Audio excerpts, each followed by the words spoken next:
여러분 안녕하십니까? 한 주의 시작 월요일 오전 프레스룸 라이브 유한솔입니다. 뉴스 라이브부터 준비되어 있습니다. 지난주 마감한 뉴욕 증시 그리고 한 주 전망 먼저 함께해 보시죠. 금리 인하 훈풍이 불며 마무리된 지난주 미국 증시였습니다. 3대 지수는 이렇게 모두 이틀 연속으로 종가 기준 최고치를 경신했는데요. 한 주 동안 이 다우지수와 S&P 500이 각각 1%, 1.2% 올랐고 기술주 매수세의 나스닥은 2.2% 상승했습니다. 연말까지 50bp의 추가 인하 가능성, 이 분위기에 이번 주 관건이 될 수 있는 건 26일 나올 8월 PC, 개인 소비 지출 등 각종 인플레이션 지표가 되겠습니다. 물가지수가 금리 인하 속도에 영향을 줄 수가 있습니다.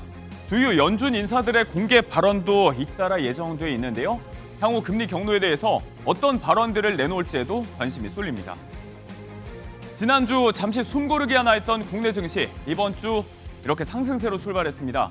코스피는 장중 사상 최고치도 다시 썼습니다. 한때 3,481까지 올랐는데 현재는 23포인트 오른 3,468. 글로벌 반도체주 강세, 또 고대 역풍 메모리 사업 호재 소식이 들려온 삼성전자의 강세가 상승을 이끄는 중입니다. 같은 시각 코스닥은 8포인트 오른 871로 상승폭을 점차 키우는 중입니다. 이번 주 주요 경제 일정입니다. 바로 오늘이죠. 2차 민생회복 소비 쿠폰 신청이 시작됐습니다. 전 국민 90%에게 10만 원씩 신용 체크카드, 지역사랑 상품권, 선불카드 중 태길 가능합니다. 닷새간 오부제 신청을 받죠. 오늘은 주민번호 끝자리 162 대상입니다. 경제 추이를 알 수 있는 각종 지표들도 속속 나오는데요. 1인 유튜브부터 무인 점포까지 내일 나오는 통계청의 2024년 전국 사업체 조사 결과를 통해서 그 경영 상황을 종합적으로 볼 수 있겠습니다. 수요일 한국은행 9월 소비자 동향 조사 결과가 나옵니다. 소비자 심리지수는 5달 연속 오르다가 지난달 7년 7개월 만에 가장 높았습니다.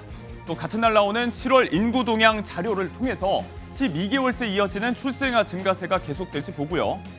9월 기업 경기조사 결과와 경제 심리지수는 금요일에 공개됩니다. 나아지고는 있지만 아직은 우려 속에 있는데요. 관세 등이 미친 수출 여파 속에 개선세가 이어질지 보겠습니다. 한편 2억 원 금융위 이찬진 금감원장 두 금융당국 수장은요. 이번 주 이재명 대통령의 뉴욕 순방길에 동행합니다. 현재 금융계 인사들, 한국 기업인들을 만나고 올 예정이라고 하네요. 심우정 전 검찰총장에 대한 내란 특검 조사가 새벽 3시가 넘어서 끝났습니다. 17시간 40분 만이었는데요. 출석 때와 마찬가지로 귀갓길 취재진의 질문에도 묵묵부답이었습니다. 피고발인 신분의 소환 조사였죠. 지난 3월 법원의 윤 전 대통령 구속 취소 결정에 즉시 항고를 포기하고 석방을 지휘한 경위, 또 계엄 당시 박성재 전 법무부 장관에게 합동수사본부 검사 파견을 지시받았다는 의혹 등에 대해서 강도 높은 조사가 이루어지는 걸로 알려졌습니다. 특검은 조만간 이 박 전 장관 소환 일정도 조율을 할 거란 전망이 나오고 있습니다. 심우정 전 총장에 대한 조사 이야기하고요. 이어서 다음 소식입니다. 무료 국수 맛있게 먹었잖아. 경북 경주 도초에 걸린 이 현수막들이 논란입니다. 한국수력 원자력 월성원자력본부가 설치한 건데요. 고준위 방사성 폐기물 특별법 시행령을 앞두고 악화하는 지역 여론을 의식한 건데 역효과가 나는 것 같습니다. 앞서 벚꽃 마라톤 대회에서 제공한 무료 국수 등의 언급에 생색내기를 넘어서 시민들을 거렁뱅이로 만든 거다.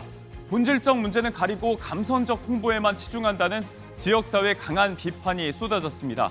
논란 끝에 해당 현수막들은 현재 철거된 상태인데요. 김민석 국무총리는 SNS를 통해서 너무나 모욕적이라면서 사태 경위를 확인하겠다고 밝혔습니다. 논란의 소지의 문구 속에 본질적인 담론은 좀 뒷전이 된 것 같습니다. 한국인들은 가난해서 고기, 수박 이런 거 못 먹는다. 중국 내 온라인에서 이런 루머가 퍼져 있었나 보죠. 이렇게 한국을 폄훼하는 가짜 뉴스를 반박해왔던 한 중국인 인플루언서가 돌연 사라졌습니다. 유명 인플루언서 후천펑의 각종 SNS 계정이 일제히 정지됐는데요. 지난 16일 라이브 방송을 끝으로 더 이상 모습을 볼 수가 없었습니다. 그간 진짜 선진국 한국의 장점을 중국도 배우자, 한국의 생활 수준이 베이징과 상하이보다 낫다, 이런 주장으로 중국 누리꾼들의 호응과 반발을 함께 사온 바 있는데요. 이미 중국산 차 폄하 등으로 수차례 계정이 임시 차단당한 전력이 있습니다. 예고 없는 디지털 살인이라고 현지 매체는 표현했습니다. 디지털 살인 이런 일도 일어나고 있는 중국 내 실정이었습니다. 이상 오늘의 뉴스랩이었습니다.